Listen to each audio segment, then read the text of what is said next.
Welcome to F-Bomb Friday. I am your host, Tracy Preston, along with my husband, Todd. Hey, hon. Hey, baby. Are you ready? I am ready. Let's hit it.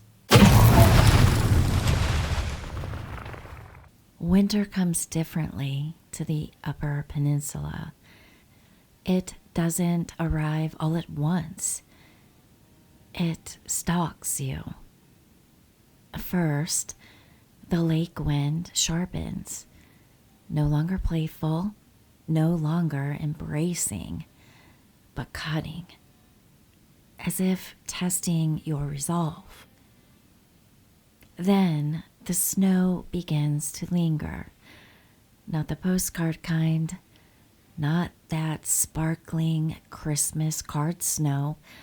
Oh no, this snow is heavy, wet snow. Snow that buries fence posts and swallows trail markers. Snow that erases distance and direction, and eventually silence. In the dead of a UP winter, sound doesn't travel the way it should. The woods absorb it. Trees stand frozen mid-gesture. Even Lake Superior, vast, ancient Superior, goes quiet beneath its ice, like something holding its breath. Locals will tell you when it gets too quiet, that's when you should turn around, because there are things in the UP that don't hibernate, things that have learned how to wait. And among these are the oldest of stories, older than logging camps, older than mining towns, older than Michigan itself. On today's episode of F-Bomb Friday, we tell you the tales of the ice-bound giants. They go by many names. Some logging journals call them snow men. Not the childish kind, but men made of snow and ice. Ojibwe oral histories speak of frozen men, massive and ancient, bound to the deep winter. French trappers whispered about the frozen giants, who walked only when the cold was cruel enough. And then there are the modern names. Names spoken half jokingly in bars and deer camps. Names spoken quietly when the fire dies down. Ice-bound giants. Snow walkers. The white men of the woods. Whatever you call them, the stories agree on one thing: they do not belong to summer. They do not belong to us. And when winter tightens its grip, that's when they wake. The earliest written accounts appear in the mid-1800s, during the copper and iron rushes that dragged men into places they were never meant to settle. Logging camps spring up deep in the forests, temporary towns of desperation and bravado. Men worked long, brutal hours, surrounded by endless trees and endless cold, convincing themselves that anything strange could be blamed on exhaustion or whiskey, until it couldn't. In an 1873 journal attributed to a timber cruiser near the Kinawa Peninsula, there is a passage that stops abruptly mid-sentence. The final intact entry reads, "Tracks appeared again this morning, too large for a bear, stride too long for a man, snow compacted as if pressed by weight beyond reason. Men refuse to follow them. I would too, if I were wiser." Now the journal ends there. Nearby camps reported something similar that winter. An entire logging crews abandoning their sites overnight. Tools left behind. Fires still smoldering. No sign of struggle, just absence. At first, supervisors blamed cabin fever, scurvy, mutiny. But then, bodies began to turn up, frozen solid, standing upright, faces locked in expressions that witnesses refused to describe. The footprints are always the first sign. Not clawed like a bear, not shod like a man, but bare, human-shaped feet. If human feet were 4 feet long and pressed so deeply into the snow that ice cracked beneath them. Hunters describe finding single lines of tracks crossing miles of wilderness without deviation. No wandering, no circling, just a straight, purposeful path through the forest, swamp, and frozen river alike. Each step was spaced impossibly far apart, as if whatever made them did not need to hurry. Now, descriptions of the ice-bound giants vary, but only slightly. They are always huge, 18 to 20 feet tall by most estimates, though some accounts claim taller.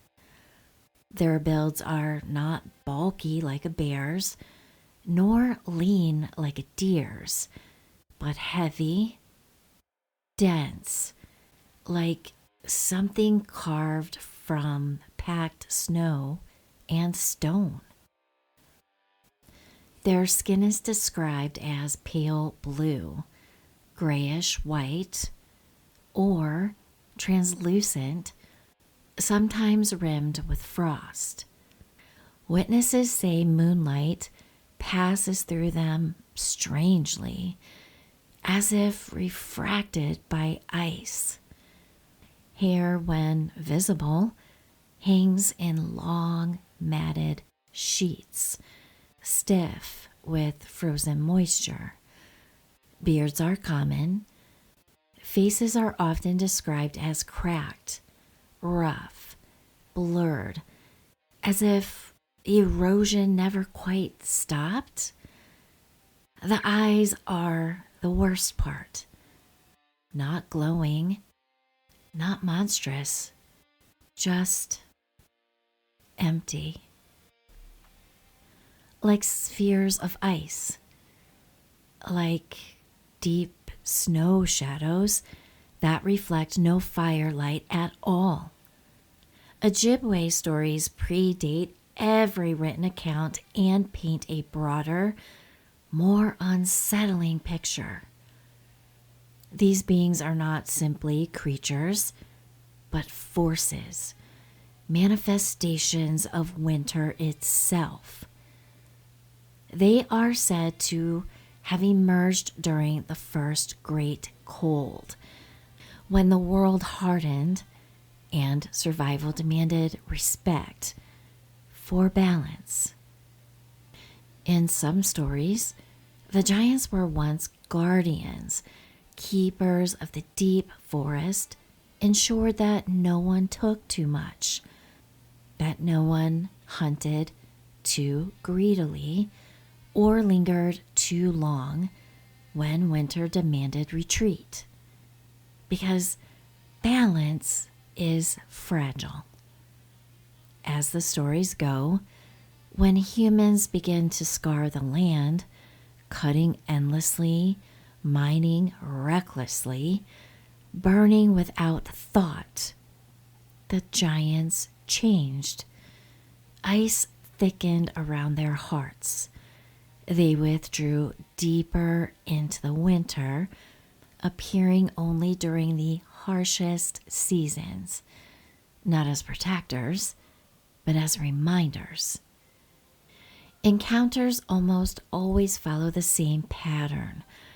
First comes the cold, sharper than forecast, sudden and biting. Then the silence.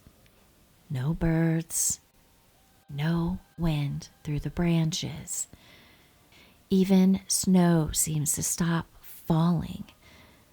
Then the sense of being watched. Those who turn around sometimes catch a glimpse, a pale shape between trees, too tall, too still. Others hear something worse, the sound of ice shifting under weight, slow and deliberate, pacing them from a distance. And then there are the ones who don't get a chance to turn around.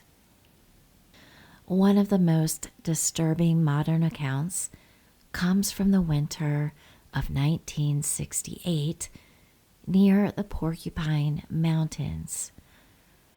Two snowmobilers failed to return from a short afternoon ride. Search parties found their machines upright, engines cold, keys still in the ignition. There were no signs of a crash, no drag marks, no blood, just footprints. Snowmobile tracks ended abruptly, as if the riders had dismounted willingly. From there, only massive barefoot impressions continued. The official report blamed exposure and scavengers. But one searcher later admitted, quietly, that the footprints did not circle. They did not wander. They went straight into the trees.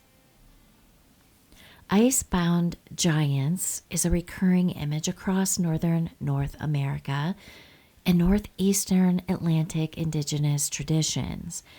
Enormously tall, humanoid, winter-tide monsters whose hearts are literally ice. They are often cannibalistic and embody winter's hunger, starvation, and the social danger of isolation. Unlike the Wendigo, the ice-bound giants do not hunt. They wait. They are rarely described as aggressive in the way we understand predators. They don't chase. They don't roar. They don't attack camps in fits of violence. They collect.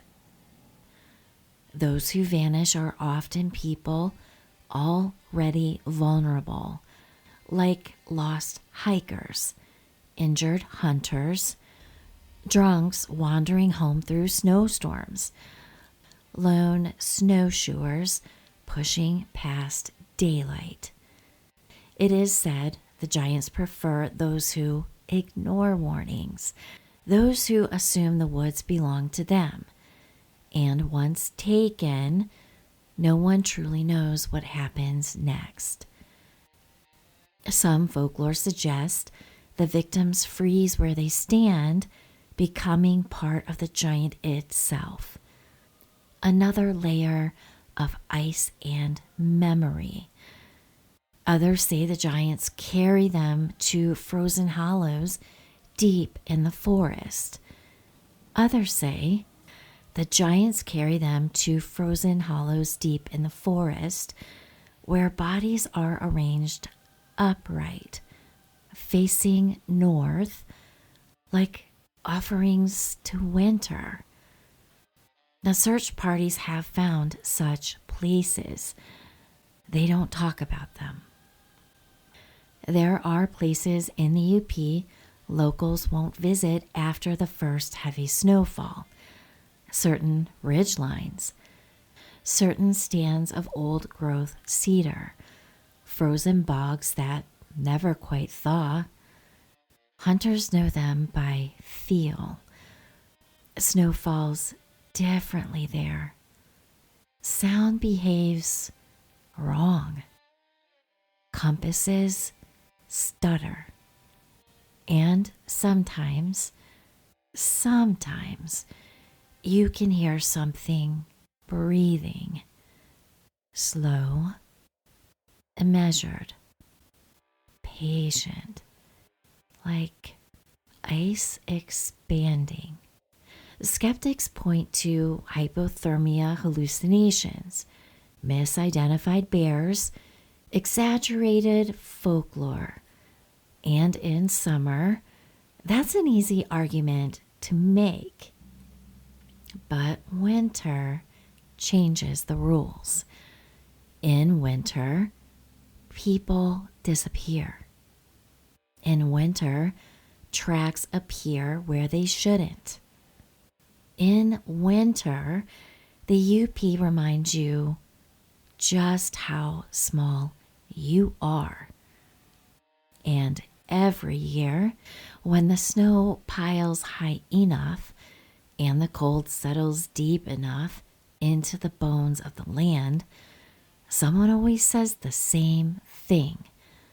Feels like a giant winter. If the ice-bound giants are real, and many in the Upper Peninsula believe they are, then perhaps the most terrifying part is this. They don't need to hunt us. They only need to wait. Winter does the rest. So if you ever find yourself deep in the UP woods, miles from town, and the forest suddenly goes quiet, if the wind dies, if your breath fogs too thick, if you feel heavy vibrations in the snow beneath your feet, if you feel as if you're being watched, turn back. Because some things walk only in winter, and some footsteps are not meant to be followed. And that, friends, is where this episode's trail ends. Somewhere beyond the pines, beyond the white-out horizon, beyond the reach of the headlights and GPS signals, the Upper Peninsula keeps its frozen secrets. Every winter, the snow stacks a little higher. The wind carves new scars into the landscape, and Lake Superior tightens its icy grip, like something alive, something waiting.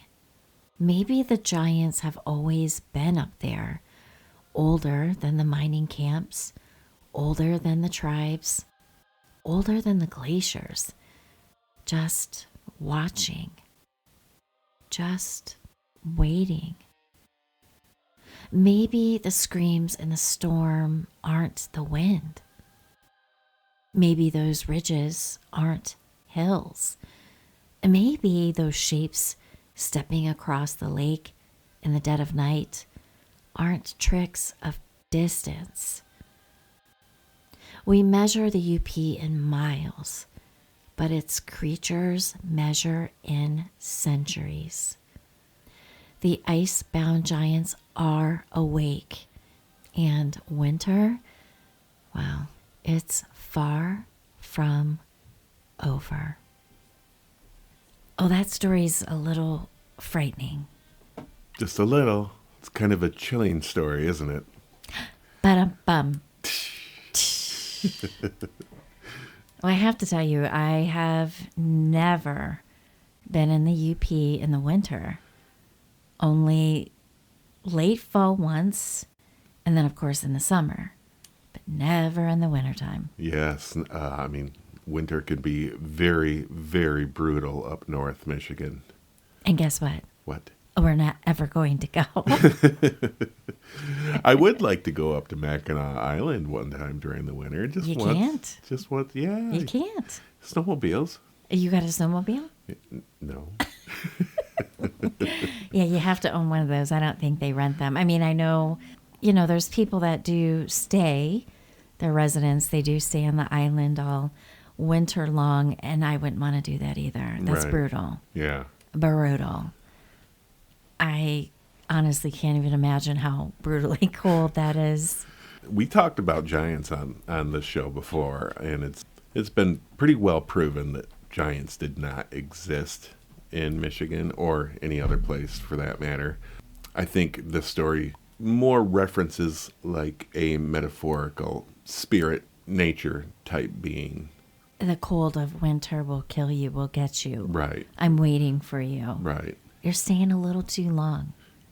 Yeah. And if you go back to the Native American legends, it's the embodiment of winter. It's the spirit of winter. Unforgiving and can be very punishing. Yeah, and the artwork that you did for this, the imagery of that just sticks in my mind. And it's, like I mentioned when we just started chatting, it's very frightening. And definitely would be a fantastic character in a movie. Yeah, you can just kind of see this 20-foot tall frost giant kind of lumbering through the frozen north and knocking over trees, but slowly walking, So you don't even notice it's moving. Right.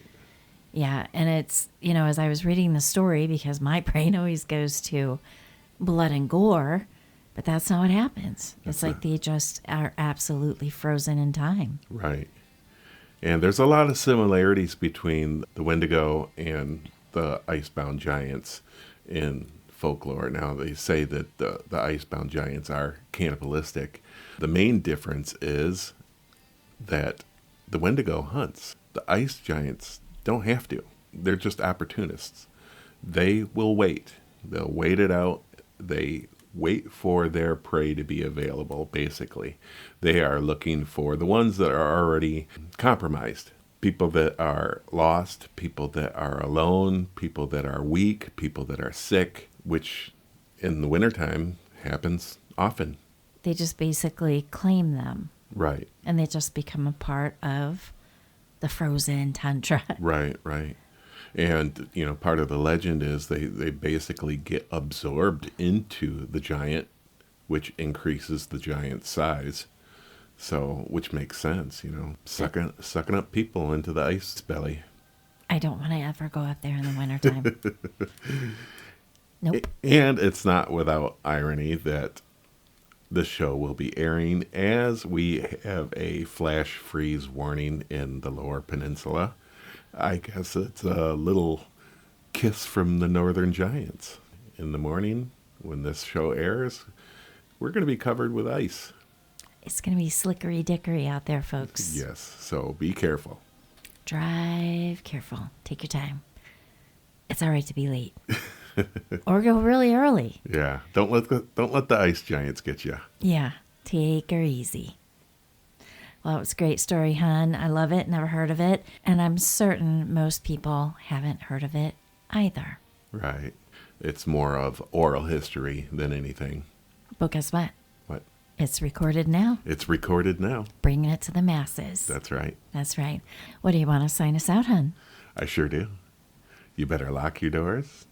You better lock your windows. And you might just want to check under your bed. And if I see that solitary ice dude under there, I'm getting a freaking ice pick.